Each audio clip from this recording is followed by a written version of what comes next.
Acordando 4 horas da manhã, todos os dias. Tá rezando pro Frei Gilson? Não. Eu rezo com a Bíblia. Eu rezo com a Bíblia mesmo. Bom dia!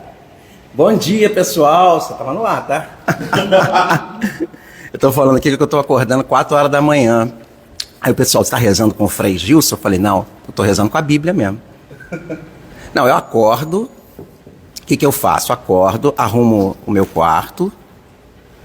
Porque eu estou descobrindo, como TDAH, que o melhor horário que eu tenho de render é de madrugada. Aí eu acordo, aí vou fazer café, boto a água para ferver, faço café. Eu nunca fazia isso. Enquanto a água vai fervendo, eu vou arrumando, vou preparando, e às vezes eu começo o meu estudo. Que eu estou descobrindo que o melhor horário que eu tenho para estudar e ler é agora, esse horário. Que a minha cabeça está tranquila. Bom dia, doutora Ana Milagres, a mulher que tem milagre no nome. Clarice, bom dia. Zaguete. Lili Henriques. Hoje, pessoal, nós vamos fazer o nosso Café com Fé. E hoje nós estamos aqui com a nossa equipe também da nossa parte de marketing. E o Fábio Luiz está aqui conosco, né? Bom dia, Fábio Luiz. Bom dia, aqui. Bom dia, padre. Sim. Bom dia a todos. Tudo bem? Você está aparecendo? Posso mais a porta? Você está muita pança, está aparecendo. Dá uma levantada assim tá que... Estou confortável. Então, gente, bom dia. Deixa eu fazer uma pergunta para a Cíntia e para vocês aqui no nosso chat. Gente, alguém aí já sonhou com celular? Você já sonhou com celular? Você lembra de ter sonhado com celular? Não sonhei, padre. Vocês que estão aí, sonharam com o celular? Vamos fazer, eu estou fazendo um teste com todo mundo que eu conheço. Até agora ninguém me disse que sonhou com o celular. Já parou para pensar nisso? Que interessante. Olha lá, Clarice disse que nunca sonhou. Como é que um objeto que fica o tempo todo na nossa mão, praticamente o dia inteiro, a gente não tem acesso a sonhos com o celular? Perfeito isso. Que acontece? Será que isso não tem uma lógica por trás? Quando a gente fala das coisas da frequência, né, da coisa da frequência cerebral, Fábio nunca sonhou. Nem Anderson. Não. Gente. Fala perto do microfone. Nunca sonhei, padre. Aliás, deixa eu apresentar aqui para vocês, peraí. Ela vai se apresentar, eu estou segurando aqui. Peraí. Meu tripé está um horror. Essa aqui é a Cíntia. Bom dia. Ai, gente. Aqui, bom dia, pode ir, olá. Bom dia. E aqui está o Anderson, no celular. Bom dia, bom dia. E o Fábio Luiz e eu aqui, está em você. Aí mesmo. Já parou para pensar, gente, que ninguém sonha com celular? Será que isso não tem alguma coisa? Eu estava vendo um negócio, acho que aquele Antônio Fagundes estava falando isso. Já reparou? Um objeto que fica na nossa mão o dia inteiro e a gente não sonha com celular? Ah, mas eu também nunca sonhei com fogão. Eu já. Nunca sonhei com garrafa d'água. Celular é uma coisa muito recorrente na nossa mão. TV. Já sonhei com tudo isso. Agora, celular, eu nunca sonhei. Ela já sonhou, a Lili, com ela conversando com o senhor aí dentro da igreja. Mas com celular não, né? O aparelho celular, você já sonhou?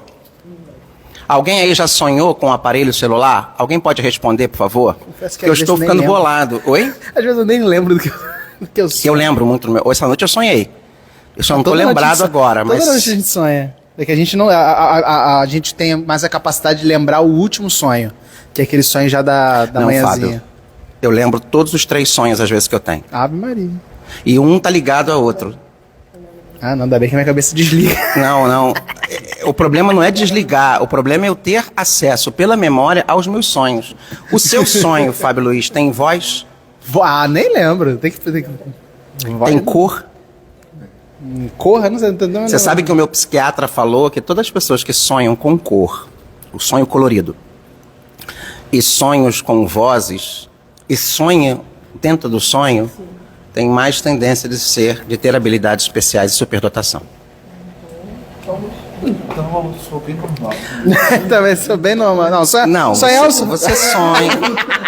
E olha que eu tô tomando um remedinho agora que ajuda a apagar mesmo. Só que a diferença é que esse remedinho me faz acordar completamente sem cansaço. É impressionante como tá fazendo isso comigo. Bom dia, Valéria. Valéria, já sonhou com seu celular? Eu tô tomando anti-inflamatório mesmo. Tomei um anti-inflamatório anteontem. Fiquei grog. Minha esposa me deixou no sofá. Gente, eu estava conversando ontem com vocês aqui, que eu estava vindo da psicóloga, e explicando o que é um padre diocesano, porque as pessoas não sabem o que é um padre diocesano. As pessoas têm a ideia do padre, a figura do padre religioso, né? Né, Fábio Luiz? A Valéria está falando aqui, não entendi o evangelho de hoje. O senhor pode falar um pouco mais? Eu não posso, Valéria, falar porque o meu celular está sendo usado na live. O evangelho de hoje. Vamos ver aqui. Então o Fábio vai me dar pelo celular o evangelho. Né? É o do Homem Rico. Você explicou isso na homilia? Na homilia de hoje lá que está no YouTube? Um homem rico tinha um administrador que foi acusado de esbanjar os seus bens. Ele o chamou e lhe disse: que é isso que ouço a seu respeito? Do caso lá o caso dos Filhos das Trevas? Isso. Na homilia do dia de hoje. Valéria, na homilia eu explico. Vai lá no nosso YouTube. Vai na minha homilia do nosso YouTube que eu explico o evangelho de hoje. Tá lá bonitinho. Não é que ele estava elogiando o trambique. É porque no judaísmo, quando um administrador trabalhava para um patrão, nas vendas ele tirava a comissão dele, né? Venda por comissão. Tem até hoje. Qual foi a esperteza dele? Abrir mão da comissão para ganhar lá na frente. Por isso que ele mudou o preço. Ele tirou o preço cheio e botou o preço sem a comissão. Ele deu um desconto. Pensando lá na frente.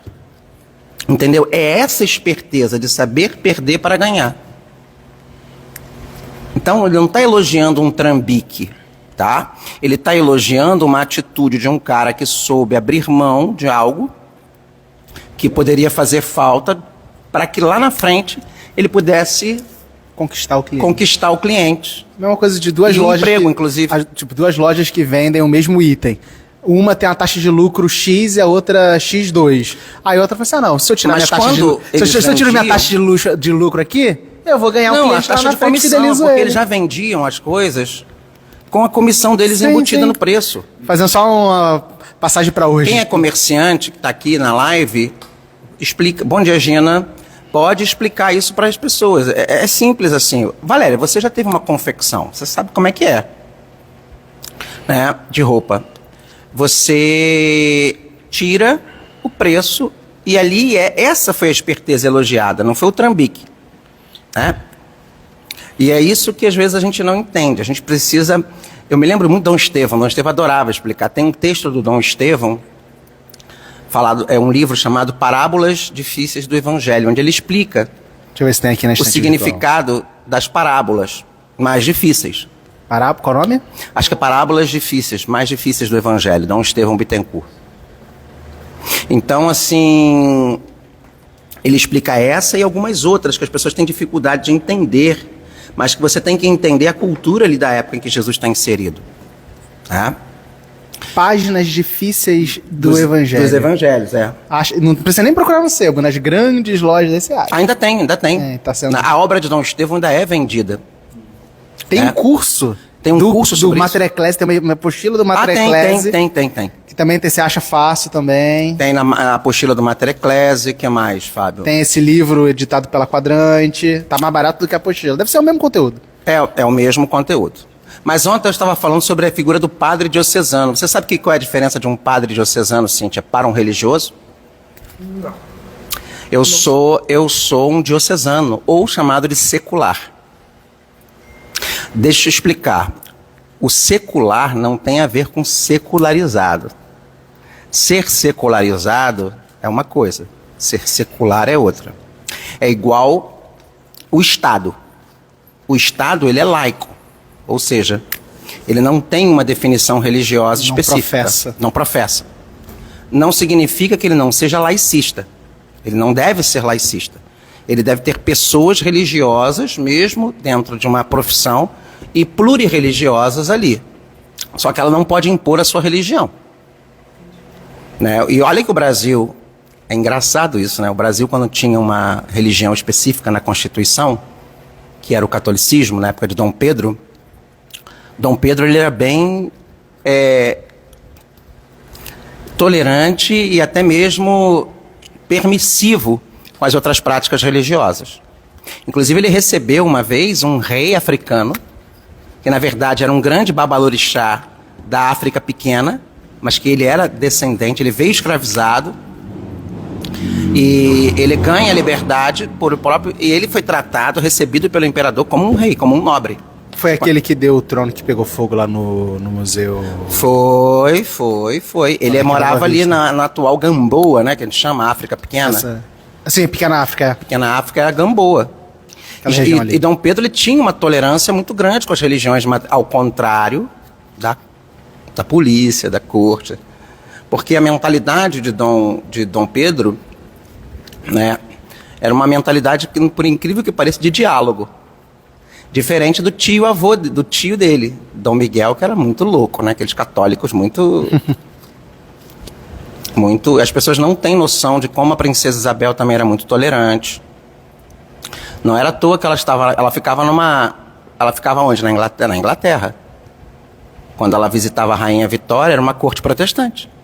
A gente esquece disso, né? Os anglicanos. Então, assim, existe muitas coisas, né? E eu sou um padre secular. A história, um dia, espero, que seja explicada de uma maneira sem viés ideológicos e realmente querendo mostrar alguns fatos que foram amputados do Brasil. Por exemplo, a República Positivista, anticlerical, inclusive, de uma certa forma, os republicanos que proclamaram a República no país eram anticlericais. Amputaram histórias, não deixaram a gente ter acesso às figuras. Eles tinham medo, né? Você sabe que houve uma guerra, né? Depois da proclamação da República aqui no Rio de Janeiro. Que muita gente não sabe, inclusive aqui em Niterói. Revolta da Armada. A Revolta da Armada. Muita gente morreu. Foram quantos anos, Fábio? Acho que foram 2 ou 2 anos. 2 anos, a diocese. Teve uma igreja... São Lourenço. Não, teve uma igreja no centro do Rio que teve uma bala de canhão que foi atirada do navio pra cidade, só que a bala de canhão não foi detonada. Não foi dos militares? Não, foi a Nossa Senhora da Lapa dos Mercadores, perto da Santa Cruz dos Militares. Essa bala de canhão está lá até hoje. A torre do relógio tinha ficado 100 anos sem funcionar. Só voltou a funcionar no passado porque a Irmandade retomou aquela igreja e aí restaurou lá o relógio, está funcionando. E essa bala de canhão está lá exposta na igreja. Se você for ali acho que ali é Rua do Ouvidor, né? Já perto indo para a Praça 15, já do outro lado ali da Rio Branco, a bala de canhão está lá até hoje. Os grandes lugares que tiveram batalhas foi aqui o Graguatá, o Forte. Uhum. A São Lourenço serviu de quartel.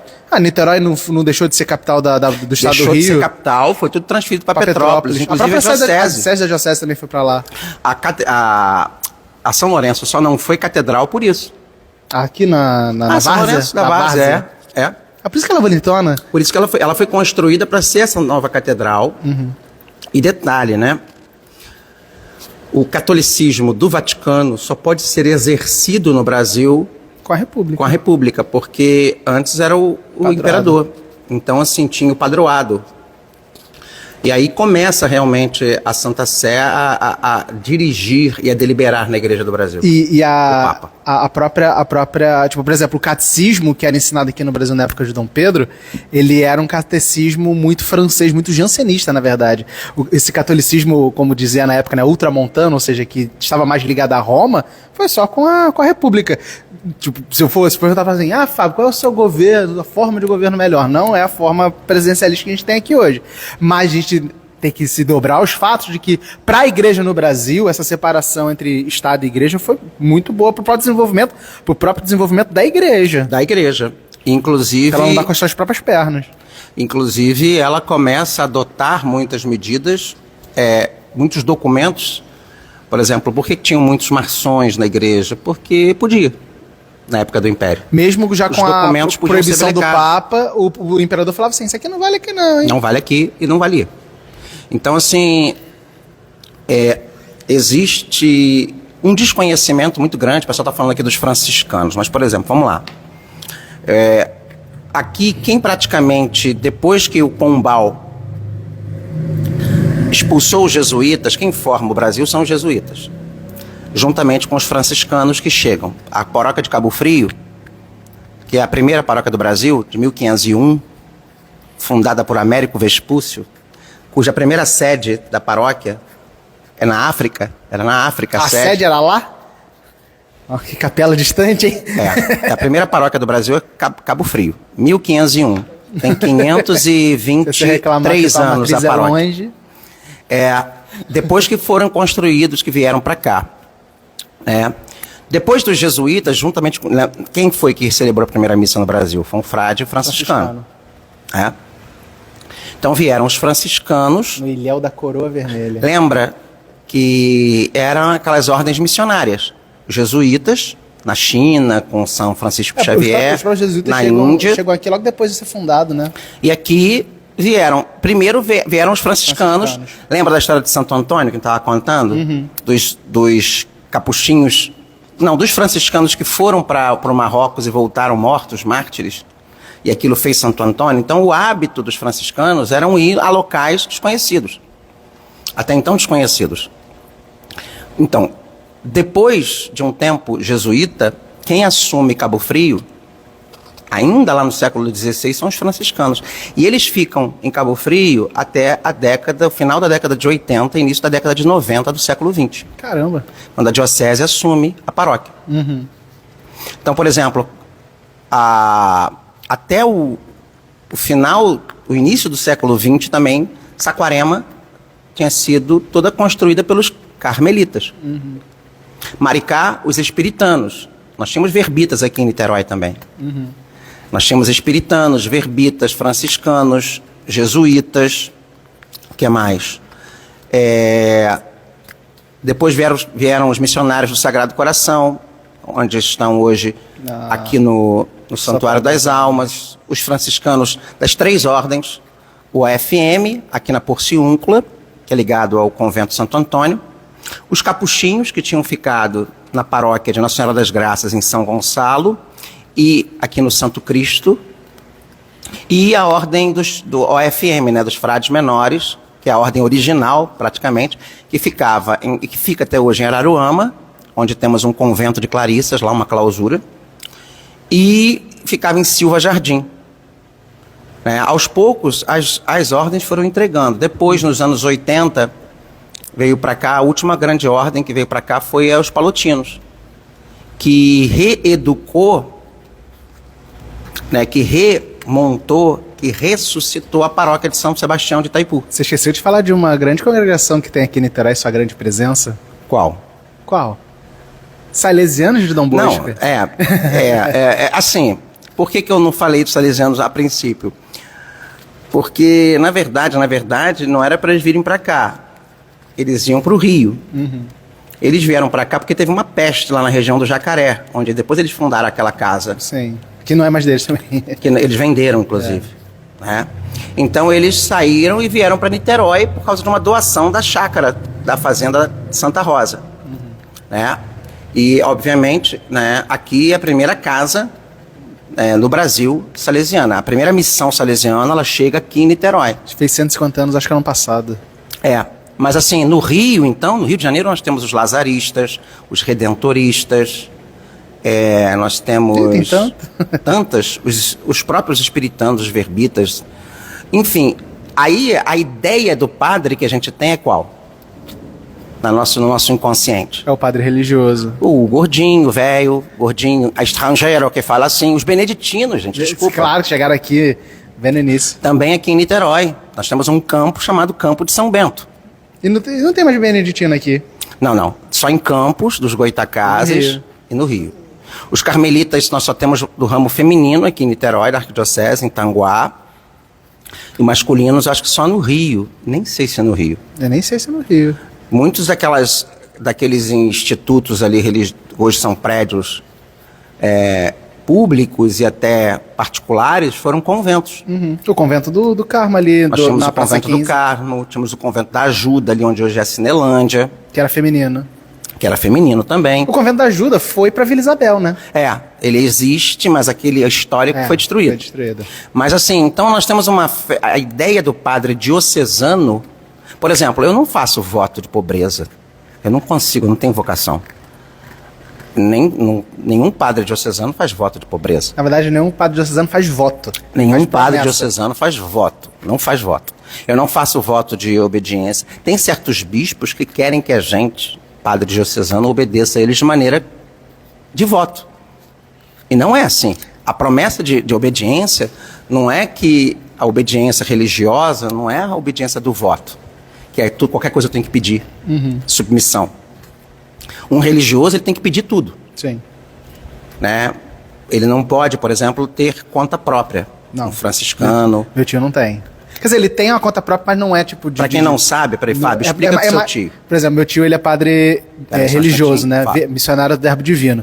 Ele fez, né, quando foi pra teologia, depois dos anos de filosofia, fez um ano de noviciado, e no final desse ano de noviciado, ele fez ali os seus primeiros votos, né? Que ali ele entra para a ordem religiosa de forma oficial. E ali os votos, né, isso eu lembro dele me explicando, né? Voto o religioso faz direto para Deus, né? Ali na figura do superior dele, ou do bispo, sei lá quem for, mas o voto é sempre a Deus. Tanto que, para revogar o voto, só a Santa Sé que tem essa autoridade de revogar o voto. Já a promessa que o padre diocesano faz, ele faz ao bispo, né? A ele e aos sucessores E a dele. igreja também. Então, quando ele faz o celibato. na figura do bispo, né? E, gente, celibato é uma coisa completamente diferente de voto de castidade. É que uma coisa está atrelada à outra, né? É atrelado, mas não é o peso que é imputado a um padre, a quem faz uma promessa de celibato, é diferente. Se eu peco contra a minha castidade como religioso, eu tenho um peso muito maior por causa do voto. No fim das contas dá tudo mesmo. É e não é. No Porque frigir você se dos propôs ovos. a fazer uma coisa. Por exemplo, no meu caso, se eu viver em concubinato, ou viver com uma pessoa adulterando, né, eu vou estar quebrando a minha promessa de celibato. E pecando contra o sexto mandamento. Pecando contra o sexto mandamento como qualquer marido. Como professor. E como qualquer pessoa solteira. Mas não como um religioso. É muito diferente. A gravidade da coisa, né? Por exemplo, o padre diocesano, ele necessariamente, quando não for pároco, ele pode ter casa, pode ter bens, pode ter carro, Já o pode padre trabalhar. religioso, não. O padre diocesano não precisa nem morar em igreja. Não. Né? Ele nem precisa. Nem viver em comunidade. Eu conheço padres que nem vivem em comunidade. Eu conheço padres, mostrando o Fábio ali, eu conheço padres que são engenheiros, médicos, advogados, e trabalham como isso, tá? É porque não impede. Não impede. Claro, se o bispo falar assim, não tem nenhum problema, coisa tá, vai lá. Então, assim, aí vocês me perguntam, mas Padre João, já me perguntaram na caixinha, e o diácono? É porque é diferente, né? O diácono, por que o diácono pode ser casado? Porque a função do diácono é qual? Servir as mesas. Servir as mesas. A função do diácono, ela é muito mais social, caritativa, do que propriamente pastoral no sentido de pastorear, de cuidar de um rebanho. Os diáconos, eles são constituídos nos Atos dos Apóstolos para quê? Para auxiliar os presbíteros. Deixar os presbíteros... Não, os apóstolos. Os Não existia nem apóstolos. presbítero nessa época. É verdade. Os apóstolos. Presbítero no século II. Os apóstolos e os bispos, Que são os bispos. que são os sucessores dos apóstolos. Né? Tanto que, se você for ver na liturgia, quem é que senta sempre ao lado do bispo é o diácono. Pode ter 800 mil padres. Se tiver um diácono, o diácono vai sentar do lado Por do quê? bispo. Porque a figura do diácono está ligada à do bispo. Exatamente. Então, assim, a figura do diácono é para auxiliar originalmente. Eu vou explicar isso, Simone. Auxiliar cuidar das viúvas da comunidade, que eram desassistidas, Os órfãos. porque naquela época era o marido que sustentava. E também o quê? Fazer a caridade. Muitos diáconos acabavam administrando os bens da igreja. E existiam igrejas paroquiais e diaconias. O que depois, com o crescimento do diácono, e o diácono ele poderia ser casado. Porque ele era só naquela época alguém que fazia os batismos, auxiliava na palavra. Ele proclamava a palavra na missa. Ele não atendia a confissão, não dava extrema-unção, não celebrava a missa. Já teve, isso quem me explicou foi uma vez, foi o diácono Varela, que lá no início da igreja, em algumas poucas dioceses, alguns diáconos já atenderam confissão, só que tanto que isso está aberto na teologia da igreja até hoje, só que, tipo, se isso vem do mundo sacerdotal ou se é conferido só pela ordenação. Então. Tipo, é uma polêmica teológica. Mas é uma polêmica que é muito clara. Não valeu a confissão daqueles diáconos. Não, deve ter variação. A igreja deve ter suprido isso lá Não. no século III. Ela não pode suprir uma coisa que não existe, Fábio. É igual o casamento. É nulo. O diácono, tanto que o diaconato estava sendo estudado para não ser considerado nem um grau do sacramento da ordem, e sim um ministério. Uhum. Não, mas dos ministérios. Entendeu? Obviamente, ele é diferenciado. Agora, nós temos dois tipos de diácono, né? Assim como existiam padres casados e padres celibatários, existiam diáconos casados e diáconos celibatários. Com o decorrer dos séculos, o que aconteceu? Os diáconos casados foram sendo substituídos pelos celibatários. Só o Concílio Vaticano II que restaurou. Já tinha a ideia de restaurar em Trento, só que acabou que não aconteceu, por N motivos. E aí só no Vaticano II que o negócio acontece de fato. De fato. E aí que chegou aqui, por exemplo, só na Arquidiocese de Niterói, a primeira turma de diácono foi no ano 2000. Acho que no Rio também, no ano 2000.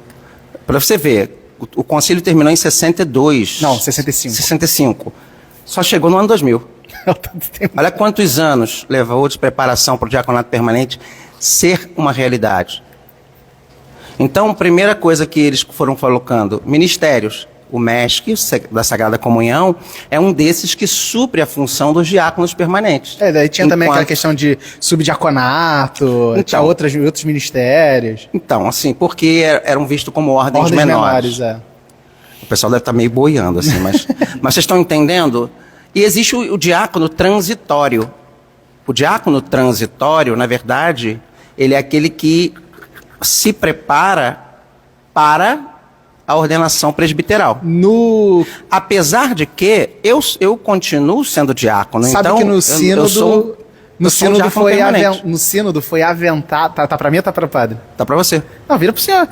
Não, mas no sínodo foi aventado, né, de suprir essa ordenação diaconal daqueles que são candidatos ao sacerdócio, ao presbiterato. Por parecer que diminui a ordenação diaconal, tipo, não, como se fosse só um degrau e o diácono permanente ficar como qualquer coisa. Não, porque aí vem uma outra visão. Só que isso não foi pra frente. Eu sei, mas é um absurdo isso aí. Agora deixa eu mostrar eu aqui. Eu faço questão de exercer diaconato. Tanto que eu uso a minha dalmática no batismo, uso a minha dalmática no casamento. Na quinta-feira santa eu uso a minha dalmática por baixo do gremial. Do meu gremial, da minha roupa. E em alguns lugares que eu posso abençoar, eu posso usar a minha dalmática.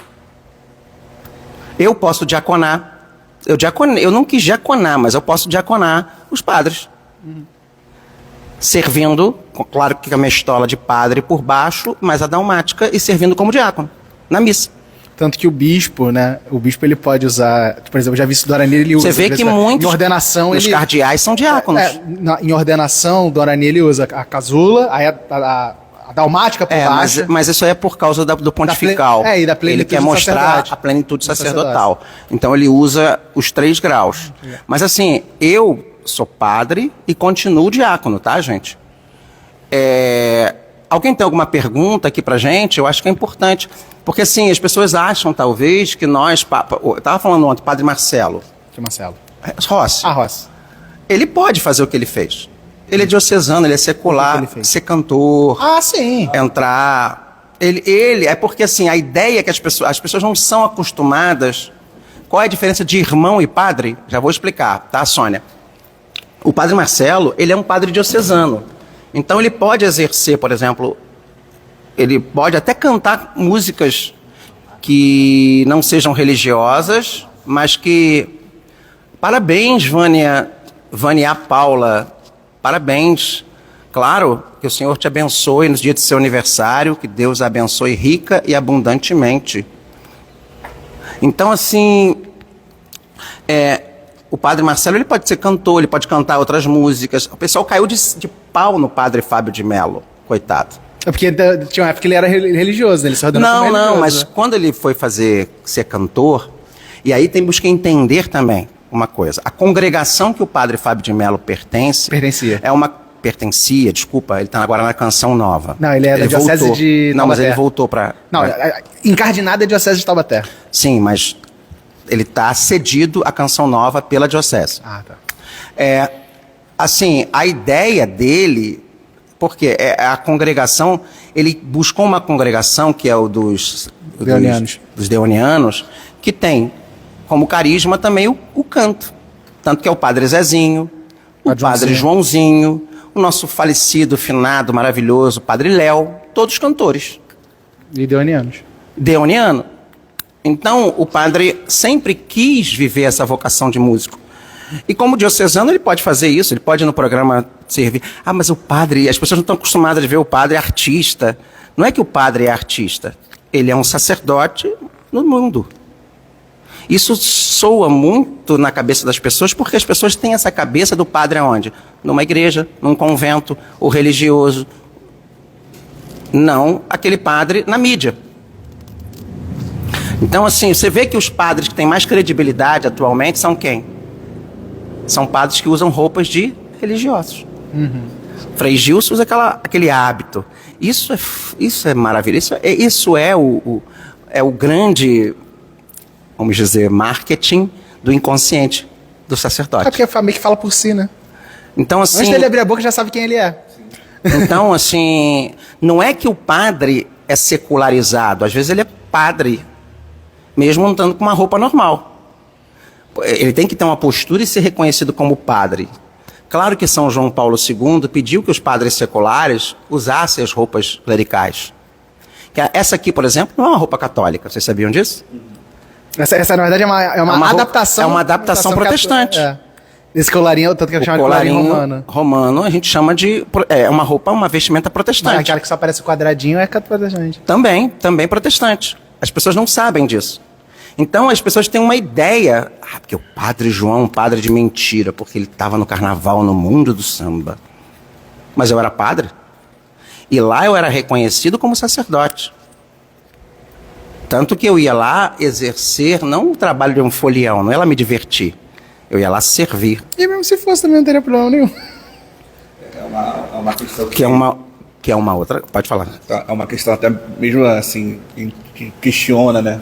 A gente pensa assim, não, mas o padre não pode fazer isso, não pode fazer aquilo. Na verdade, banalizando o cotidiano, o ordinário, né? É como se o padre fosse um ser de outro mundo, né? Enquanto São Paulo, ele entrava nos lugares, né? Ele socializava com as outras pessoas, fazendo parte daquele grupo, para trazer realmente a verdade para essas pessoas, podendo salvar muitas pessoas ali. E qual era a profissão de São Paulo? Ele colocava lá que ele era apóstolo, ele vivia de ser apóstolo? Não, ele era construtor de tenda. Ele vivia de construtor de tenda. Né? Ele era construtor de tenda para não ficar encostado em ninguém e a obra apostólica dele não depender dos outros. Né? Então, ele não queria ser um estorvo para ninguém. Pois é. E aí a gente, eu vou até trazer essa reflexão, pensar na nossa vida mesmo, né? A gente pensa que a gente precisa ser católico só aqui na igreja, né? E a gente deixa de ser missionário na rua. E assim, você não precisa de uma fita do Sagrado Coração, apesar de ser importante, para te definir como um devoto. Eu não preciso de certas coisas para me identificar. Quando a gente lê os Atos dos Apóstolos, a identificação vinha por o que eles viviam de dentro deles. Eu não estou dizendo, gente, pelo amor de Deus, eu não estou dizendo que não é recomendado usar uma fita, mas tem gente que, cuidado, fica se vestindo com fita, com batina, com sobrepeliz, e não tem nada a ver com religioso. Vira fantasia, né? Cosplay. E aí vem com um papo radical, super, ultra rigoroso, quando na verdade, aquela veste tem gente usando sem autorização. Para você usar uma batina, até como cerimoniário numa igreja, você tem que ter autorização do bispo. Sim. Você não pode sair usando uma batina rosa, por exemplo. Não, batina rosa nem o bispo pode autorizar, quem autoriza só o Papa. E é só os padres. Isso é gravíssimo. Ninguém tem autoridade de usar uma batina rosa. Só os cerimoniários do bispo e assim mesmo padres. E você vê que muitos padres usam preto. Preto, cara. E outra coisa, só os monsenhores de Roma usam batina rosa. Os outros monsenhores porque os cerimoniários de Roma, do Papa, usam batina preta. Então, cuidado com esses cosplays que estão acontecendo. Você não precisa ficar vestido com as vestes de irmandades para se entender. Quando tem muito Ricardo, como é? Ornado com ricos brocados em ouro. Então, tá no ar. Vem cá, Betinha, pode vir. Não, você já apareceu. Todo mundo tá fazendo não assim. Betinha. Dá oi, você tá aparecendo aqui. Tá aparecendo aqui, Betinha. Olha o nosso retorno aqui. Então, assim, cuidado com esses cosplays. Gente, peraí. Cuidado com esses cosplays. As pessoas estão se iludindo muito. Será que aquelas pessoas que estão ali usando aquelas roupas na internet têm autorização para usar? Eu nunca usei uma batina rosa. Eu também não. Nem posso. E olha que eu fui cerimoniário do bispo, e quando fui cerimoniário de Dom Carlos, hein? Nós só usávamos batina e sobrepeliço. Preta. O Monsenhor Luiz Gonzaga usava rosa porque ele era cônego. Que a batina do cônego é Que a batina do cônego. E era Monsenhor. Uhum. Então, assim, e tem leigo, coroinha, usando batina rosa. Padre Calma. Padre Pé Junino. É sério, gente. Olha só. As vestes de coroinhas,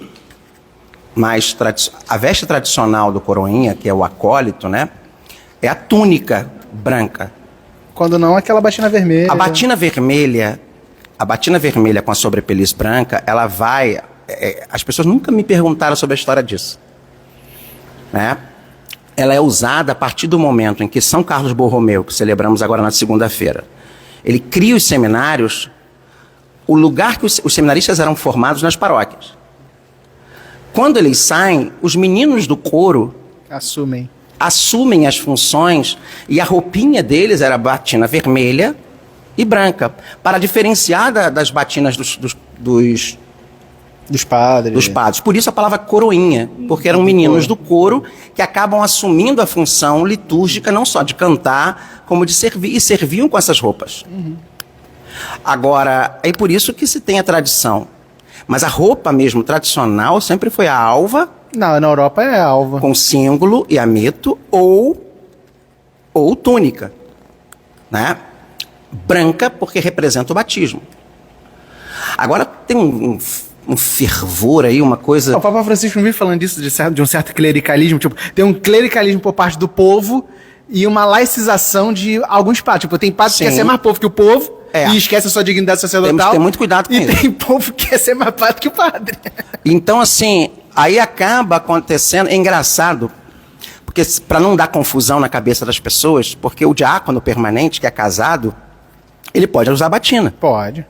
Depende do bispo. O bispo Então, por causa disso, para não causar escândalo. Você imagina ver um diácono de batina abraçado com a esposa? Já vi de batina não, de klezma no cinema. Sim, mas... Já vi, lá no New Sim, York, mas assim, o klezma ainda pode pensar, deve ser um pastor e tal. Mas de batina... Era klezma. Isso vai confundir, porque as pessoas têm tanto dentro delas essa imagem do clérigo só como celibatário, que parece que está traindo. E às vezes não. O camarada sem vergonha não tira nem a roupa do padre. Não, e tem um detalhe. Tá descarado assim, Meu Deus. E tem um detalhe, gente. Eu, na época que eu me formei padre, chegou o café com fé. Obrigado, Betinha. Quando eu me formei padre, ainda não existiam diáconos permanentes. Então, quem foram os primeiros a fazer os primeiros leigos a fazerem experiências? Foi a minha turma. Então, na verdade, eu faço batizados e casamentos desde o meu primeiro ano de teologia. Tinha o Ministério do O Batismo. Ministério Extraordinário do Batismo e as testemunhas qualificadas do No matrimônio. Rio também tinha, antes do diaconato permanente. Tinha. Então, assim, era porque estava nesse período de adaptação e preparação para que o povo se acostumasse. Sabe? E até mesmo para suprir uma demanda, né? Sim, mas hoje nós temos os diáconos. Tem muita gente que não gosta de fazer batizado porque é diácono. É porque não entende, né? Porque não entende, mas é exatamente Acha que é um esse tipo de subpadre, pessoa. tipo um padre série não D. é. Ah, o padre série D. Muito pelo contrário, é o ministro do batismo. E Você é sabe uma que eram vocação própria as também, igrejas né? diaconais eram as igrejas que aconteciam os batismos em Roma. Aquelas que tinham as piscinas, lembra? As piscinas dentro do altar? Eram nas igrejas diaconais. As igrejas presbiterais ou paróquias eram para a primeira Eucaristia, dentro do sacramento de iniciação cristã e crisma. Que normalmente as crismas originalmente eram onde? Nas catedrais. Sim. Então a gente via o batismo, primeiro degrau do sacramento da ordem. Eucaristia, presbítero, segundo. E a crisma sendo feita por quem? Pelo terceiro, pela plenitude do sacramento da ordem, que era a iniciação cristã, era assim. Então, gente, a gente tem que começar, e aí fica agora esse revival, né, triunfalista, de pessoas que têm medo de se despir, né? E na verdade a igreja nunca se despiu. Nem todo padre deixou de usar o clesma. Sempre teve um ou dois, sabe? Nunca vai deixar de se deixar. Por mais que nos anos 70 a ideia era exatamente enfatizar isso, então eles tiraram para querer enfatizar. Quer dizer, uma coisa justificando a outra, mas é o movimento de pêndulo, né? Sim. Que agora voltou esse certo rigorismo. Inclusive as senhoras usando véu. Até me perguntaram na caixinha, desculpa, eu não esqueci. O branco, gente, é para as virgens. Não. Para as solteiras. Calma, solteiras and virgens. Não, é porque presume-se que uma pessoa que não é casado, né?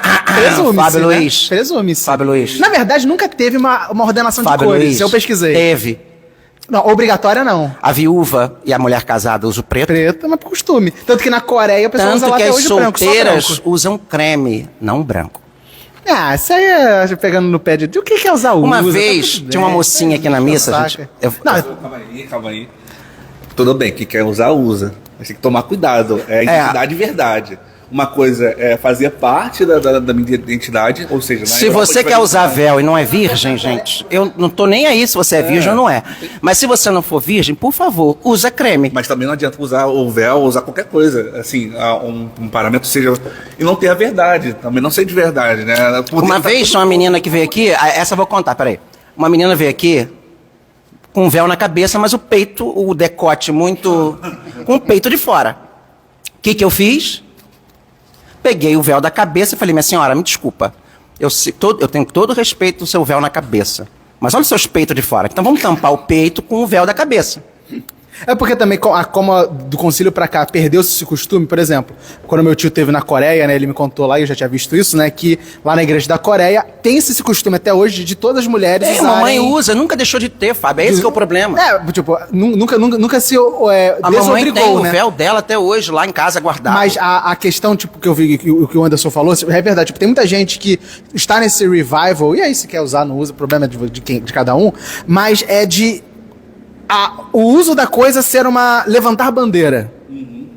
Tipo assim, por exemplo, tem padre que só gosta de usar casula romana. Bonita, beleza, mas até minhas fresquinhas mesmo não é tão fechada quanto a que os padres usam, né? Que é aquela mais fechadona, né? Mas aí o paramento quer dizer então que o padre levanta uma bandeira que não, é e mais detalhe, as pessoas falam do paramento dos padres, mas não sabem nem o significado. É um paramento. Você sabe qual é o significado? O quê? Da casula? Das roupas que o padre usa? Sei, a maioria sim. Vamos lá. O amito, que é aquele que ele usa no pescoço, ele remonta A o couraça. véu judaico. O capacete, né? O capacete da salvação. A couraça da justiça sobre a cabeça. Que é aquele véu que o judeu usa quando vai, por exemplo, lá no Muro das Lamentações, alguns usam. Aquilo ali que remonta, aquilo ali é o amito que ele coloca, né? E aí tem uma oração específica. A alva representa a veste do Apocalipse. né? Aqueles que lavaram suas vestes, a veste batismal. O branco da alma tem a ver com o batismo, né? Tem a ver com a dignidade da alma, né? Da salvação, da luz de Cristo. O símbolo, que é aquela cordinha da cintura, é a castidade. Se cingir da castidade, né? A estola, tinha o amito, né? Que agora não, amito não, o manípulo, que não existia. Sabe por que não existia? Porque deixou de existir, gente. A gente tem que entender o porquê que começou a existir, para depois explicar o porquê deixou de existir. O manípulo, ele era um pano que era colocado aqui no braço por causa do suor. Só pra isso. Só pra isso. Só para isso. Claro que aí virou uma coisa ritual. É tipo no judaísmo, que aconteceu com os fariseus. A coisa começa a existir depois que ela toma um significado teológico, fazer assim. Aí começaram a querer justificar espiritualmente uma coisa que era só pro suor. Tanto que no rito antigo, quando o padre vai fazer homilia, ele tem que tirar o manípulo. Agora, não. Ele tirava, né? Por quê? Porque, tipo, vai usar a mão, fica aquele negócio balançando. Mas tinha que tirar.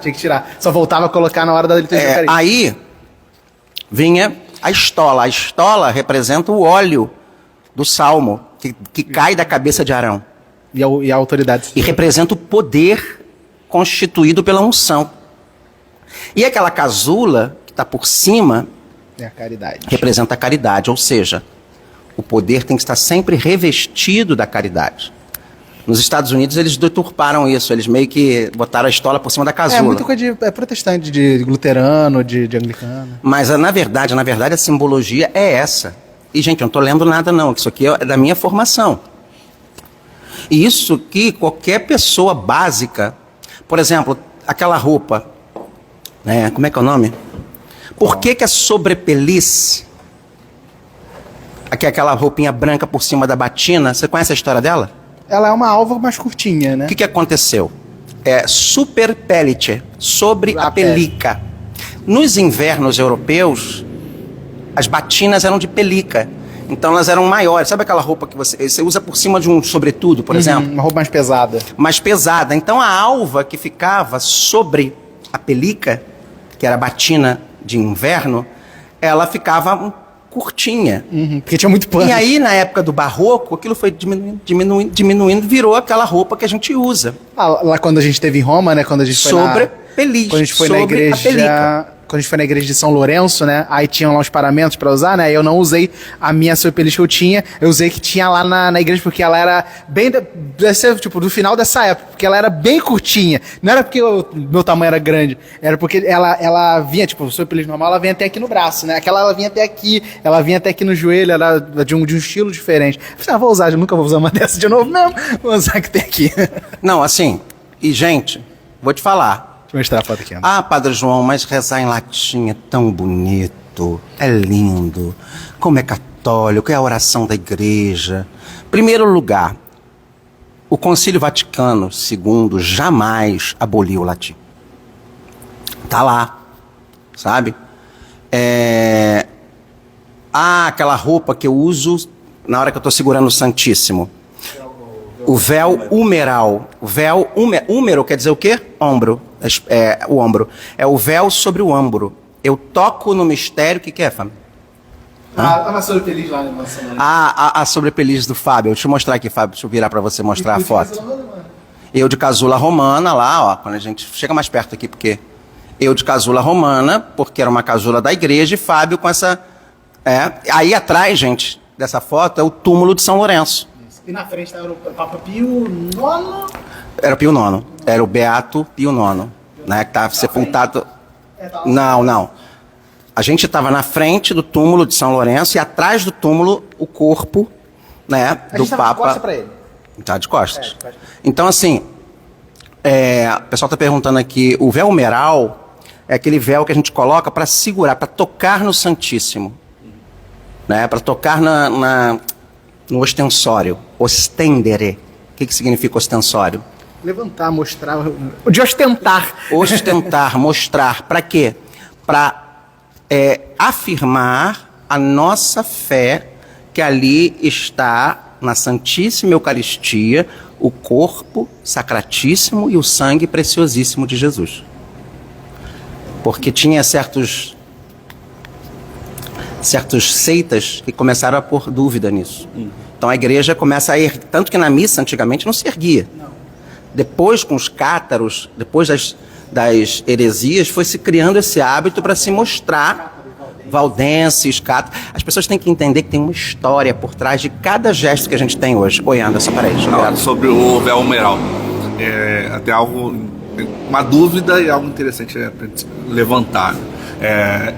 Quando o padre está com o véu humeral ali junto com o ostensório, né, o Santíssimo, e geralmente, assim, na minha vida assim, de fé, de igreja, eu vi muitos padres fazendo um passeio com o ostensório e as pessoas encostando no ostensório.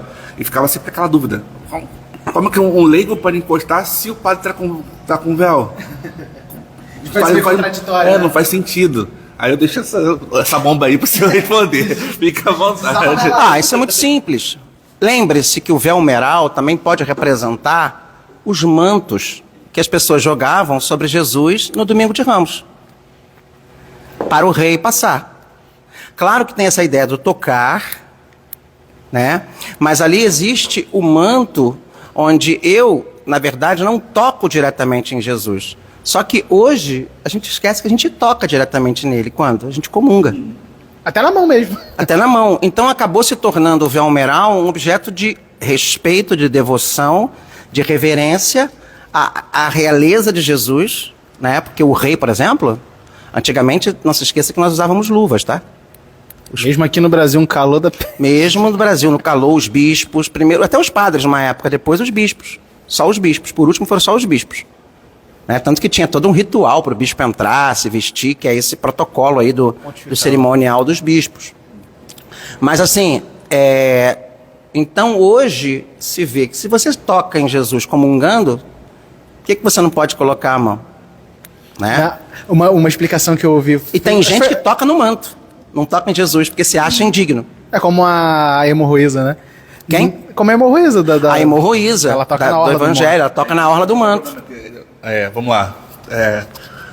Polêmica de internet, né? O pessoal fala assim, não pode tocar no manto por conta justamente dessa passagem, ou pode tocar no manto por conta da... O pessoal tem um gente, monte de igreja... Bota o microfone, Fábio. Tem um monte de igreja que tá precisando ser varrida e o pessoal tá com muito tempo na internet discutindo sexo ficam umas especulações, que eu tenho outro nome que eu não posso falar. Parece que a gente tá na Baixa Idade Média estudando o sexo dos anjos. Não estamos na Baixa Idade Média. Tem muita igreja pra ser varrida. Em vez de você vai varrer uma igreja. Muito tempo pra ser rezado. Vai varrer uma igreja. Né? A pastoral da vassoura tá lá ativa. Vem limpar a sacristia. Agora ficar especulando na internet. Mas do véu humeral, uma vez, quando eu era coroinha, meu tio já era padre, né? E aí ele me explicou, deu a explicação dele, né? Provavelmente ele deve ter ouvido isso na faculdade de teologia que ele estudou.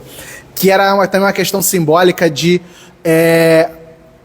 pro povo e também pro Papa para entender da onde vem a bênção quando ele dá a bênção do Santíssimo. Porque ele cobre a mão que é ungida do padre e fala assim, ó, eu estou dando a bênção, mas a bênção está vindo direto do Santíssimo, não está vindo pela minha... Essa é para mim a melhor das explicações. Não está vindo pela minha mão, está vindo direto aqui do Santíssimo. Estão entendendo o que ele está falando? Ele cobre a mão, porque é o próprio Senhor na Eucaristia que está abençoando, não é o sacerdote. A bênção vem do... Tanto que, por exemplo, o diácono, ele pode... O diácono, apesar dele não ter a mão ungida, ele também pode dar a bênção do Santíssimo. Porque a bênção vem do Santíssimo. Agora, uma coisa que eu acho legal na missa, e tem a ver com os mistérios, eu acho que sim. Por exemplo, o véu da âmbula, eu gosto também muito do véu do cálice. Apesar de não usar aqui e ser uma coisa opcional, eu gosto do véu do cálice. Porque mostra também o sagrado, né? O sagrado está velado. Sim. A gente vê, mas não vê. Um certo cuidado, né? Então, assim, vocês quiserem perguntar, gente, podem perguntar, né? Fala. Uma coisa interessante em toda essa conversa a gente entender, assim, leva isso pro coração, que, na verdade, em tudo que se tem, nas vestes, nos sinais, ainda assim, para que Jesus possa te amar, possa fazer os milagres, possa fazer as coisas, não depende da minha piedade ou depende da piedade do padre. Se a gente está na Santa Missa lá, a gente pode ter diversos erros. Se Jesus quiser operar um milagre, operar alguma coisa na sua vida, fazer para ele realizar o próprio bem, não depende da gente, e nem desses sinais assim revestidos de outra santidade. Ou seja, primeiro eu tenho que me converter, eu preciso amar a Deus realmente. Qual é o nome dessa heresia? Era donatismo? Qual? Nessa de que o sacramento, para ser válido, independe da santidade do ministrante. Acho que é donatismo, que é lá do início da igreja, quando os primeiros cristãos... Não, depende da santidade do ministério. Que depende, a forma contrária A gente que não depende. É o famoso ex opera Ex opera operato. Se o padre é devidamente ordenado, está fazendo como a igreja manda e tem lá a fórmula... Mesmo ele em pecado, o sacramento é válido e lícito. Agora, eu quero fazer um esclarecimento, eu acho que vocês podem me ajudar nisso, porque pode ser, não é uma coisa particular minha ou pessoal. Para você usar um hábito religioso, seja ele de uma ordem religiosa, hoje, atualmente, algumas novas comunidades... Como é que eu não respondi a pergunta, Sônia? Deixa eu ver qual a pergunta aqui que você fez. Refaz aí a pergunta aí, por favor. Deixa eu ver aqui, que talvez eu não tenha visto, tá? Qual é a pergunta que você fez? Pode fazer de novo? Qual é a diferença? A diferença entre irmão e padre. Achei. Vamos chegar lá. Desculpa, Sônia. Rapidinho. Mas deixa eu só explicar isso para vocês, porque está tendo muita confusão hoje. Tem muita gente, né, que não é religioso, de uma ordem religiosa. A palavra parece que... A ordem primeira que eu falo. Parece que confunde religioso de... Porque nós temos nas congregações, tá? Nós temos a ordem primeira, que normalmente é a ordem masculina, onde tem os padres. Porque aí vem a resposta à sua pergunta. O irmão, ele não necessariamente é um religioso que não é padre, é leigo. A gente chama de irmão, de frei. A palavra frei é frater, né? Frei, irmão. Os religiosos, originalmente, minha irmã, eles não eram para ser padres. Tanto que São Francisco não foi padre. Ele foi diácono. Porque mandaram ele ser. Porque nem isso ele queria. Então, os religiosos eram para ser verdadeiramente... Os religiosos eram para ser leigos, consagrados por regras, regulados, vamos dizer assim, pelas regras de vida das congregações. Em virtude das necessidades pastorais, alguns foram feitos dentro dos conventos padres para servir aquele convento. Mas necessariamente não são. Então, alguns são considerados irmãos, que são os casos dos noviços e dos professos simples dos beneditinos. Os oblatos também, mas eu quero explicar sobre isso, tá? Tanto que as irmãs, irmãos e irmãs. Posso explicar como é na congregação que eu fiz parte? Oi? Posso explicar na congregação que eu fiz parte durante um ano? Como é que era? Como é que funciona na congregação do Verbo Divino? Deixa eu primeiro... Só quero explicar que primeiro existe uma diferenciação. Isso. A ordem primeira dos homens, qualquer que seja. A ordem segunda é as mulheres. Por exemplo, a ordem primeira franciscana são os franciscanos. A ordem segunda dos franciscanos são as clarissas, filhas de Santa Clara.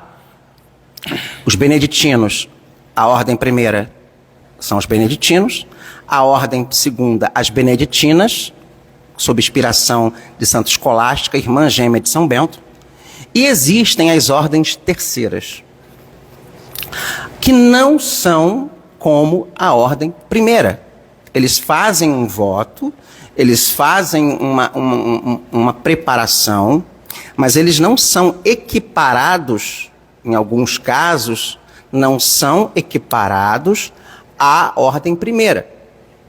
E aí alguns membros de ordens terceiras usam em alguns momentos cerimoniais os hábitos. Agora, tem gente de ordem terceira usando o hábito como se fosse de ordem primeira. E isso gera confusão na cabeça das pessoas. Tá? O que é diferente, por exemplo, lá na congregação que eu fiz parte. Eu quero deixar isso muito claro, porque está acontecendo muita confusão. Tem gente achando, tem leigo vestido de ordem primeira, porque as pessoas não sabem nem o que é ordem primeira, ordem segunda, né? E aí as pessoas, todo mundo joga no negócio ali, acha que ele é o todo mundo religioso embalaia. que fez pobreza, castidade. Para você ser ordem primeira, você tem que estar vivendo num convento, você tem que ter passado por um Noviciado. noviciado, que você passou, né, Fábio? Não, noviciado eu não cheguei a fazer noviciado, não. Só fiz o propedêutico, só o aspirantado. Tem um aspirantado, depois tem, antes tem o aspirantado, postulantado, noviciado, votos simples, renovação de votos simples e aí até os votos perpétuos. Aí você realmente é uma ordem primeira. Tanto que, por exemplo, na congregação que eu fiz parte, quando eu entrei em 2011, né, lá não chamava de aspirantado, chamava de propedêutico mesmo. E aí, por exemplo, na turma que eu estava, todos queriam entrar para ser padres missionários. Então faria toda aquela preparação como outros padres também fazem, de estudar filosofia, estudar teologia, coisa e tal. Mas se alguém quisesse entrar para ser irmão... Aí, ó, Sônia. Para ser irmão, e aí seria... porque no Verbo Divino ela não é uma ordem, ela é uma congregação religiosa. A gente faria também os 3 votos, como os padres também fazem, só que não chegaria às ordens, né, nós temos no mosteiro... presbiterato. Por exemplo, é o caso mas que você está entendendo, Sônia? O irmão, que ela está falando aqui, que é Aparecida, tem padres e irmãos. Sim, porque os redentoristas têm irmãos e têm padres. Os dois usam o mesmo hábito. O mesmo hábito porque eles são religiosos. Mas a condição deles na formação é diferente. Por exemplo, não é obrigado a estudar filosofia e teologia. Porque eles não têm um nome específico, só no beneditino, né? Quem já fez voto solene, eles são chamados de dom. De dom, né? Mesmo sendo leigos. No caso dos redentoristas, não, é padre. Ou irmão, sei lá quem for. Com um voto. Mas assim, tem congregações que tem um nome específico. O frei, nos franciscanos, né? Que alguns franciscanos são irmãos, depois freis. Isso. É porque acaba que nem todo frei é padre, mas nem todo padre é frei. Vai ficar meio confuso, né? Exatamente. No caso, na minha paróquia, é uma ordem religiosa, né? Franciscana. É uma coisa que o pároco lá falou conosco, né? Numa ocasião ele falou, cara, antes de padre sofrer. Exatamente. Então ele acha super estranho quando a gente chama padre. Não, opa, calma aí, dá uma bugada, calma aí. Porque ele foi ser frei. Ele não foi ser padre. Sim. Ser padre foi consequência na congregação, porque eles precisam, né? Porque eles fazem trabalho missionário em paróquias. Sim. Né? E eles foram chamados pelos bispos a ocuparem espaços nas dioceses que não tem padres. Então ele entra numa estrutura diocesana e religiosa. Tanto que na diocese eles são regrados por dois tipos de jurisdição, que é a da congregação e da diocese, e 2 tipos de regras. As regras da congregação e do bispo da diocese. Vocês estão entendendo? Tanto que, por exemplo, quando meu tio era provincial do Verbo Divino, as mudanças de padre dentro da congregação, ele mudava e só comunicava ao bispo. Porque ele tinha essa autonomia de fazer essa mudança não é o bispo entre que eles. Faz a nomeação dos religiosos. Dos religiosos. Quem faz são entre eles e o bispo fala, show. Agora, aí começamos a confusão. Agora nós vamos problematizar ainda mais. Por quê? Com o advento do Vaticano II e com o início das novas comunidades, das formas associativas das novas comunidades, algumas novas comunidades de leigos que fazem promessa, né, de aliança, promessa de vida, algumas começaram a se inspirar. Por exemplo, o padre Jonas Abib, ele era salesiano, então ele se inspira no carisma da congregação dele, que é salesiano. Só que alguns começaram a se inspirar nos franciscanos. E aí, em vez de usar só um talzinho, começaram a usar o hábito franciscano. E começaram a se portar como uma congregação religiosa. Por quê? Porque os franciscanos não usavam mais o hábito, aquela coisa, eles queriam afirmar o carisma usando o hábito, e aí começou a confusão. Porque eles são leigos, que usam roupas por causa do carisma deles, porque eu não posso falar consagração, porque todos nós somos consagrados pelo batismo. E aí também é uma outra confusão. E isso também começou através das comunidades femininas. Algumas começaram a usar véu, a se vestir como se fossem Congregações freiras. religiosas. E aí as pessoas começaram a olhar para certas comunidades como freiras. É diferente, por exemplo, Reset, a irmã Kelly Patrícia, Agora é madre. a madre, porque elas viraram, depois de ser uma comunidade, elas viraram uma congregação diocesana. Ela a tem princípio. acho que é Instituto. Um Instituto de Vida, porque é o novo nome de congregação, que começa na diocese e depois vai para o Vaticano, reconhecimento. É normal. Mas ela, a madre Kelly Patrícia, a irmã, ela fez todos os passos dentro do Carmelo, ela foi carmelita. Então ela fez aspirantado, ela fez postulantado, ela fez noviciado e os votos. Depois ela saiu para fundar uma comunidade. E depois, com o tempo, essa comunidade leiga dela foi criando esse laço associativo de uma Vida conventual. uma que a gente chama hoje de Instituto de Vida Religiosa. Por exemplo, as nossas irmãs do Bom Conselho, elas foram fundadas por ex-carmelitas, pelo mesmo processo. E foi o bispo também do Rio que deu... Só que tem leigos aí vestidos, ainda não, né? Ainda e tem leigos que estão sendo, tem institutos que estão sendo formados com leigos sem terem passado por, e aí fere o direito canônico.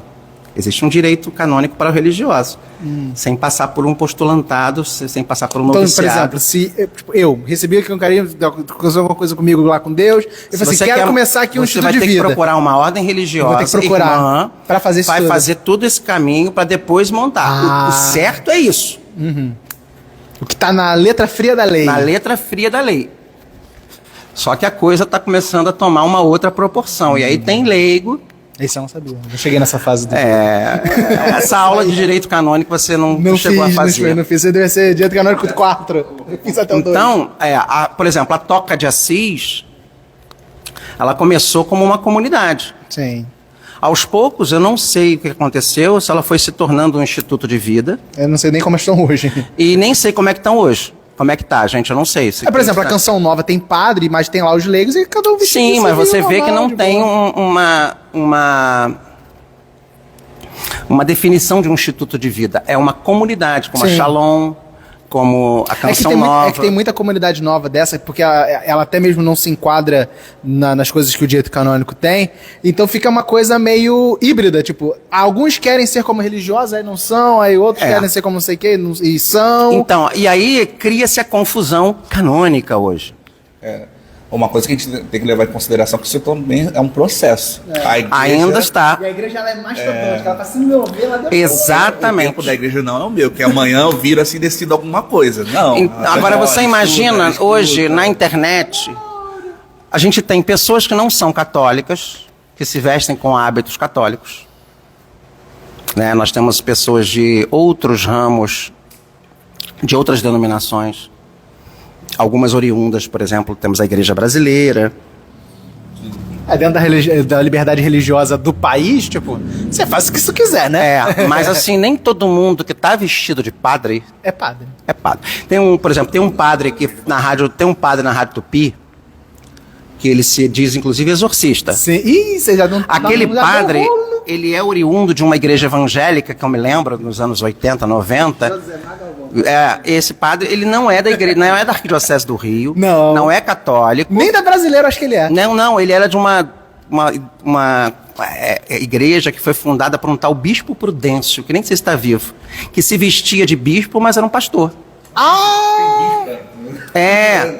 Eu pensava que ele tinha... Não, era dessa igreja que eu acompanhava naquela época. Na Tupi. Né? Não na Tupi, não. Eles tinham um programa de televisão, esse Bispo Prudêncio. O bispo. Na época. Então, assim, gente, hoje é um suco. Esse nunca nem chegou, então, a ter sucessão apostólica, porque o da Igreja Brasileira por exemplo, tinha durante o Frei Gilson, não sei se o Frei Gilson ele é padre diocesano, se ele foi frei franciscano, eu não conheço. Não, ele é carmelita. Dele. Ele é carmelita, então. Ele é carmelita. Então, ele está ligado ao carmelita, ele fez a formação. Porque ele pode, é de um ramo do Carmelo. Ele pode estar habilitado, inclusive, a formar um instituto de vida. Nem sei se ele está formando. Então, é isso que tem.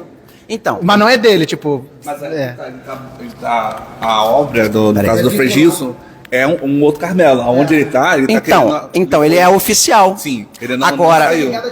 de Santo Amaro. Ok, então, agora, gente, cuidado, porque nem todo mundo que foi seminarista é padre. E tem lábia de seminarista. A manha. Então, assim, e sabe a manha dos paranauês das coisas religiosas. Sabe falar, sabe se colocar. E se a pessoa for um pouco carismática, ela pode levar as outras a acreditar naquilo que não é. Estou sendo assim muito claro, muito pontual, não tenho nada particular. Mas isso está acontecendo demais. Eu tenho um amigo que foi meu colega de faculdade de teologia e de filosofia, que ele é oblato beneditino. Oi? Tem em São Paulo que está na internet como padre e não é padre. Tem, é o que mais tem na internet. Não só em São Paulo. Não só em São Paulo. São Paulo, tá? O problema, vamos pensar civilmente, dentro da liberdade religiosa, você pode inventar uma igreja toda Você pode. O negócio é que eu não posso virar e falar que eu sou padre católico apostólico romano. E outra coisa, você também tem todo o direito de seguir essas pessoas. Pode fazer o que tu quiser. Só que você precisa seguir sabendo o que elas são, o que elas são. E principalmente o que elas não são, porque às vezes a nossa igreja acaba apanhando por aquilo que nem faz parte dela. Ele fala assim, se o cara se apresenta como, eu sou católico apostólico romano, sigo o Papa Francisco, sou obediente. Tem gente que hoje se apresenta como tem gente que se apresenta como católico, mas não acredita no Papa. Pois, nossa, nem na sucessão apostólica. Nossa. Eita. Se você quer polêmica, tem. Vamos chegar lá. Que tu conhece, que a gente conhece, que foi excomungado. Foi excomungado. Dona Arani, que é a pessoa mais de boa do mundo. E Dona Arani é a pessoa mais de boa mesmo. Serve até de alerta aqui pra nós aqui, né? Que temos a missa de São Miguel, tem todo um lado voltado da missão, né, com São Miguel. Tem muitos aí que se dizem mensageiros de Miguel, São Miguel na internet, que você acha que é católico, ele começa uma roupagem católica. Usa imagem, faz... Cuidado, abre o olho. Se falar o contrário, o que a igreja diz, o que o evangelho diz, e usa alguns negócios meio estranhos. E olha, uma última coisa que eu queria falar para vocês, olhando nos olhos de vocês. Isso também é uma coisa que me preocupa muito e eu quero falar sobre isso. Vamos voltar a falar sobre isso no próximo Café com Fé. Cuidado com a mentalidade de seita. Ih, rapaz, isso aí é uma doideira. Porque isso acontece até dentro de uma igreja católica. Sim. Posso ser mais polêmico? Por favor. É o que mais tem acontecido, infelizmente, essa mentalidade sectária. Eu formo alguma coisa, alguém não concorda comigo por algum problema, eu vou lá e tenho aquilo que... Qual é o nome que dá? Uma sedição da sedição. Tipo, tem um grupo, aí o grupo tem um problema, aí vai lá, forma outro grupo, aí forma outro grupo, aí forma outro grupo. Eu não vou falar nada. Eu só vou pedir para você dar uma olhada no Código Penal brasileiro, no crime de sectarismo. Tem crime de sectarismo? Claro que tem. Você não sabia, não? Não, eu sei. E tem características próprias de seitas, o que elas fazem, inclusive, com a cabeça das pessoas. Uhum. Tá? Nós temos o sectarismo, nós temos outro crime também ligado à religião, à prática religiosa, que não é só o sectarismo, é o... que formam essas pessoas ultrafanáticas, fechadas dentro de si, que afastam as famílias. Isso não acontece só no meio daqueles protestantes americanos, não, tá, gente? É que lá eles têm a liberdade religiosa pra isso. Isso aqui no Brasil, eu realmente não sabia que existia esse crime de sectarismo. Lá não tem, tipo, por causa da própria história dos Estados Unidos, né? Que vamos falar sobre Maria, Simone. Né? Quero fazer um também sobre Nossa Senhora. Mas eu quero muitas perguntas também. Quero polêmicas, quero perguntas. Até sobre Nossa Senhora também tem polêmica também. Tem. Ih. Tem uma certa Nossa Senhora aí que pingava e não pinga mais. Ela não pinga mais, não? Ih. Ela teve aqui. Teve aqui? Teve do mel? Longa história. Pô, mas eu achei legal aquilo do mel. Não tá mais, não? Foi proibido? Não é que foi proibido. A imagem tá lá. A mulher que levava ela, a imagem ficava na casa, aqui não tá. Ela tá internada no hospital. E desde o dia que ela foi internada, a imagem não pinga mais. Cara, mas eu não vi a mulher... Não, pior que eu não vi a mulher perto da imagem. Ela pingava. Não, mas o problema não era a mulher estar perto. A imagem sempre era levada e ela sempre dormia com a mulher que era dona da imagem. Se ela fazer alguma coisa... Não sei. Aqui, ó. Olha o que a Vânia tá falando aqui. Uma coisa muito grave, muito séria que tá acontecendo sim. Minha irmã foi missionária em uma comunidade católica por quase 3 anos e saiu com sérios problemas psicológicos. Hoje em dia faz tratamento psiquiátrico. Existem perfis sérios de católicos, de terapeutas católicos que trabalham com isso e vêm alertando sobre isso. Eu conheço alguns e... principalmente dentro dessa realidade de novas comunidades, como elas ainda são muito novas na própria realidade da igreja, a própria igreja é difícil dela conseguir monitorar e conseguir controlar tudo isso. É diferente de ordens religiosas que já estão aí estabelecidas há 1000 anos, ou organizações religiosas de mais de 100 anos, elas já estão aí estabelecidas, você sabe quem é. Se eu invento aqui um carisma do nada e começo a inventar a doutrina da minha cabeça, dizendo que eu sou católico, claro que se eu sou uma figura carismática, consigo arrebanhar a pessoa. Eu vou levantar os textos, Fábio. E tem muita gente ficando pirada da cabeça por causa disso. Tem, mas não tá é pouca ficando não, pirada hein? mesmo. Não é pouca não, hein? E assim, a pessoa, ela já procura um grupo desse especificamente para ter uma aceitação. É, um viés de confirmação. Um viés de quê? Viés de confirmação. De confirmação, né? E assim, o que está acontecendo é que as pessoas, elas ali dentro, elas são controladas emocionalmente, mentalmente, financeiramente, e isso pira. Eu conheci gente escrupulosa que faziam as pessoas se confessar todos os dias, às vezes até mais de uma vez, e essas pessoas entraram em piração. Hoje nem em Deus acreditam. Padre, inclusive até ex-seminarista. Eu espero que não escandalize ninguém, mas tipo, tem comunidade por aí, né? E que o fundador nem padre é. E o fundador obriga o cara a se confessar com o padre e confessar com o fundador. Tem. Peraí, vou até virar pra você. Fala aí de novo, Fábio. Não, mas já, isso aí é público, né? Tipo, quando você vai se confessar. Por exemplo, quando eu era seminarista, eu não podia me confessar com os meus formadores, por uma questão de preservação da minha própria imagem. Eu podia me confessar com qualquer outro padre, menos com os meus formadores. Isso aí era lei escrita em pedra. Só que em algumas comunidades dessas novas, o camarada ele ia confessar com o padre e ele também tinha que se confessar, claro que não sacramentalmente, com o fundador, porque ele não era nem padre. Então, tipo, olha a loucura. Isso serve pra controlar. Você tipo, vai se expor ali. Então, o Papa Francisco e o Papa Bento XVI, eu acho que até João Paulo II já falava, sobretudo Bento XVI, já falava sobre isso. E aí começou a acontecer problemas muito mais sérios quando se exerceu esse controle. Teve uma comunidade agora que foi completamente punida no Peru. Sim. Pelo Papa Francisco. Tem que tomar muito cuidado que, especificamente sobre isso, eu vivi isso, tá? Eles dão outro nome, se chama Partilha Fraterna. Olha aí, o pior de tudo, isso vira fofoca, porque a pessoa lá que você fala sobre uma dificuldade da sua vida, né, dentro da vida da comunidade, essa pessoa começa a passar para outro membro da comunidade. Eu fiquei escandalizado, porque imagina, uma condição de adultério, né, que você precisa tratar com sigilo. Sim. Nossa, destruir a família ali dois tempos, né? Isso não se... Gente, isso é uma visão errada de Atos 2, tá? Os discípulos tinham tudo em comum, mas era tudo material, não era o pecado. E a própria mesmo, tipo, a confissão pública que existia no início da igreja, até mesmo a própria igreja falou assim: para com isso aí, né? Que isso aí não tá dando certo, não. Não, tipo, gente. Ó, digo da minha realidade, quando eu fui seminarista por 6 anos. Nunca me confessei durante os anos que eu fui seminarista com os meus formadores, nem por ser obrigado de falar, você tem que confessar comigo, porque eles sabiam muito bem que isso não podia acontecer. E a própria formação falava assim, ó, vocês podem se confessar com todos os padres do mundo, menos nós. Para quê? Para que os pecados de vocês não interfiram na decisão que a gente vai tomar sobre vocês. De continuar no seminário, de falar assim, vai lá, pede lá a carta para as ordens, para ser ordenado. Pega o católico, que não conhece nada da igreja. Isso, tipo, pra você ver como as coisas da igreja são sérias. Não é coisa inventada da cabeça.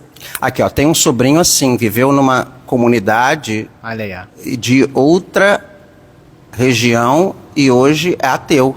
Olha aí. De outra religião ou de outra... Eu acho que é de outra religião. Tipo, porque isso também existe Não, existe. E assim, gente, eu acho que já está na hora de a gente terminar, porque a gente está aqui quase mais de 1h30. Mas assim, vocês gostaram desse tema? Querem que a gente volte? Porque eu acho que é um tema de alerta às pessoas. Parece que a gente está estragando, né, o clima todo. Um clima todo diferente, não.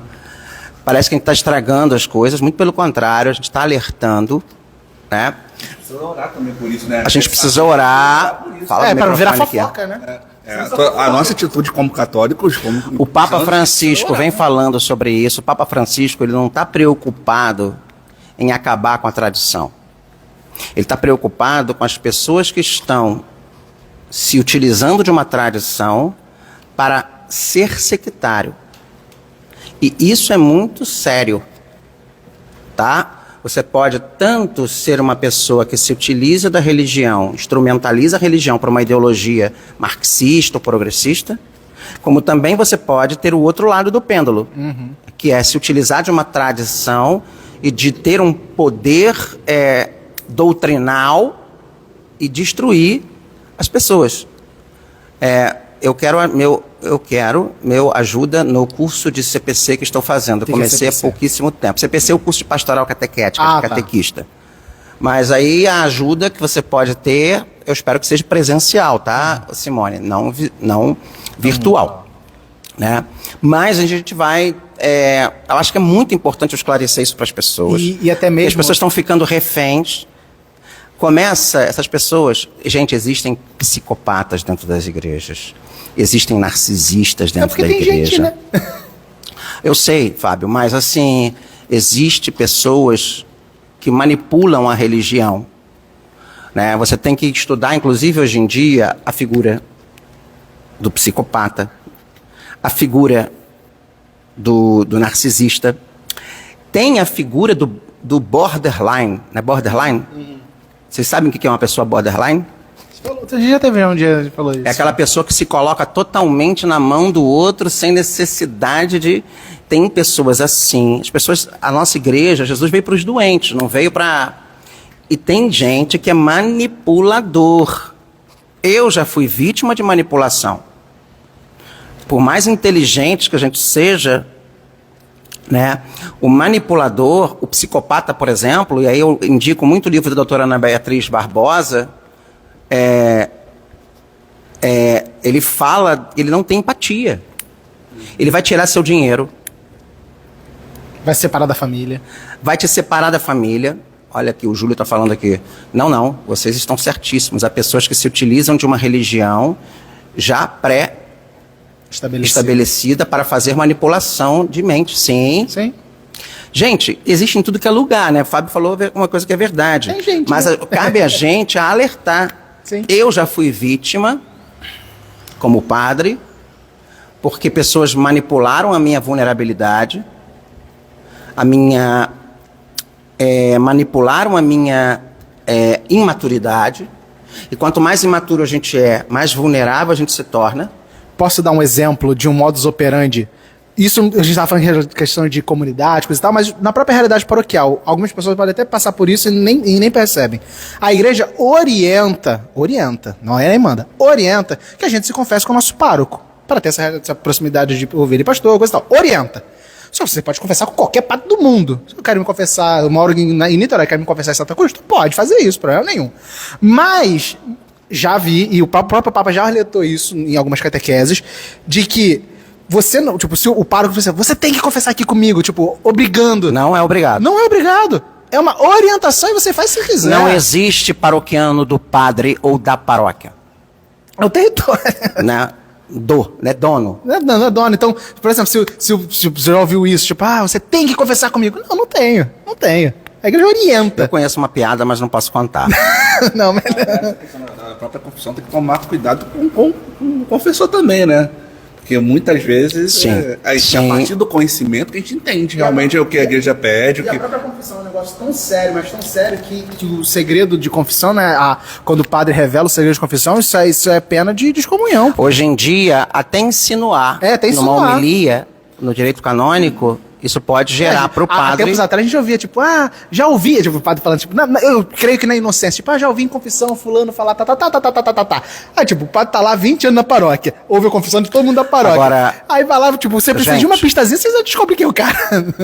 Não é? Não tem necessidade. Vamos marcar uma trilha assim, Daiane, um sábado de manhã, ver um grupo, tá? Trilheiros de São Miguel. Agora, você falando dessa questão da confissão, por que a gente às vezes não atende eu não atendo em sala fechada. Não é prudente. Antigamente, os confessionários, eles existiam exatamente para proteger a integridade e a dignidade do padre. E o sigilo daquela... Ele não precisa saber quem é a pessoa. Quando eu estou aqui nessa mesa, e as pessoas estão sentadas aqui na frente, de uma certa forma, e as pessoas aqui não escutam, mas as pessoas estão vendo que eu não estou fazendo nada com ninguém. Eu estou aqui sentado desenhando. Então, hoje também não se recomenda muito estar dentro de gabinetes fechados, sem que as pessoas vejam. Até minha própria igreja orienta para isso, para não se confundir com um atendimento psicológico. Tipo, não, o sacramento está sendo celebrado. Mas não é só psicológico. Sim, eu tô dando uma outra fase. Hoje em dia tem uma questão de segurança, sim. Tem. Como a gente disse, se tem... Vamos lá, vamos colocar. O padre é uma pessoa suscetível a erros. A outra, o padre, quem tiver ali na confissão também é uma pessoa suscetível a erros. Se não tiver uma forma de ter o zelo para com os dois, pode acontecer algo grave, né? Como deve ter inúmeros casos aí de acontecer, tipo, de ameaça, né? Por uma ocasião até assédio, uma ocasião assim, propriamente psicológica, ou no caso. Então, a pessoa não tem, tá doente, ele tem uma condição. Tá vulnerável. Então, e acaba atacando o padre na hora. Poxa, como grave isso? Sim. Ou quando não, ao contrário, né? Porque estamos aqui, isso não escandaliza ninguém. Vai lá uma pessoa mais vulnerável. Né? A pessoa está expondo, a pessoa está confessando, já está expondo. Eu acho que é uma via de mão dupla, né, Fábio? E aí, o padre não atacar, nem a pessoa não ser atacada. Justamente, tipo, então, é justamente isso, uma via de mão dupla. Olha, eu mesmo já sofri de stalker. Stalker? Fui stalkeado por uma pessoa. Tinha obsessão. Aquele caso lá? Que eu fui na delegacia, fui conversar com o delegado. Esse caso. Fui 2 vezes numa delegacia, pedi orientação. Na época, stalker não era crime, hoje é. E a pessoa me perseguia. Eu era tão louco porque, assim, durante a missa, para a pessoa não inventar coisas, e ela ligava, acompanhava, perseguia mesmo. Eu tinha que ler a homilia. E pegava o texto do jornalzinho e lia, para que ele não configurasse que eu estava mandando recado para ninguém. Ih, caraca. Que obsessão, hein? Que você não tem noção o que a pessoa fez. Ela procurou pessoas ligadas a mim, ela fez um inferno. Nossa, essa eu não sabia não. Pensava que era... Quê? Eu sofri isso. Esse eu não sabia não. Então, assim, foi muito sério o que eu passei. Pro pessoal que tá acompanhando aqui no Instagram, isso depois vai ser salvo no Instagram e também vai entrar no YouTube, né? A gente tem lá já uma playlist de podcast, né? Você pode ver e ouvir, né? Café com Fé com o Padre João Cláudio e Fábio Luiz.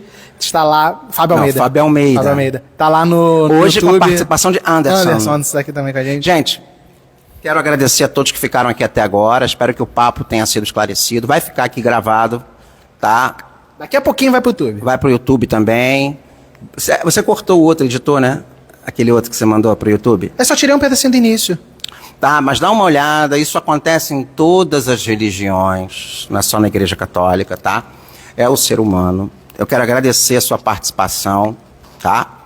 E lembrando que de segunda a sexta estamos aqui na nossa live, e segunda-feira nós estaremos juntos novamente, tá bom, gente?